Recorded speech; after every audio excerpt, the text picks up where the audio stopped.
Hi friends, please subscribe to Amravati Media and press the bell icon for more latest updates. Chandrababu ఉచిత gas తుస్ 7 లక్షల మందికి శటఘోపం.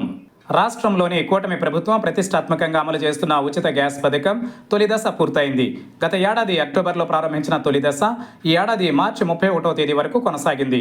సుమారు 84 లక్షల మందికి ఈ పథకం కింద ఉచితంగా గ్యాస్ ఇవ్వాలన్నది ప్రభుత్వం పెట్టుకున్న టార్గెట్. అయితే వీరిలో 1/3 వంతుకు పైగా అసలు బుక్ చేసుకోలేదని అధికార వర్గాలు చెబుతున్న మాట. వీరికి విషయం తెలియకపోవడమే కారణమని సమాచారం. ఇక 7 లక్షల మంది వినియోగదారులకు ఇప్పటికీ తొలి దశకు సంబంధించిన రాయితీ సొమ్ము వారి ఖాతాల్లోకి పడలేదు. ఇది కూడా అధికార వర్గాలు చెబుతున్న లెక్క ప్రకారం తెలుస్తోంది.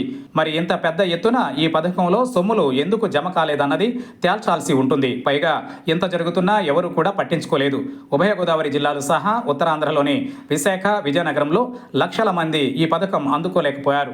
అదేవిధంగా సీమలోనూ అనేక మంది ఈ పథకానికి ఎంపికైన లబ్ధి మాత్రం అందలేదు.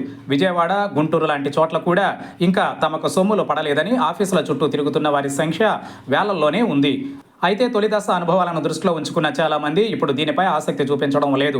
రెండవ దశ ప్రారంభమై 3 రోజులు గడిచినా కేవలం 100లోనే గ్యాస్ బుక్ చేసుకున్నారని తెలిసింది. అయితే దీనికి ఇంకా 4 మాసాల వరకు సమయం ఉందని, కాబట్టి ఇప్పుడే తొందర అవసరం లేదని ప్రభుత్వం చెబుతోంది.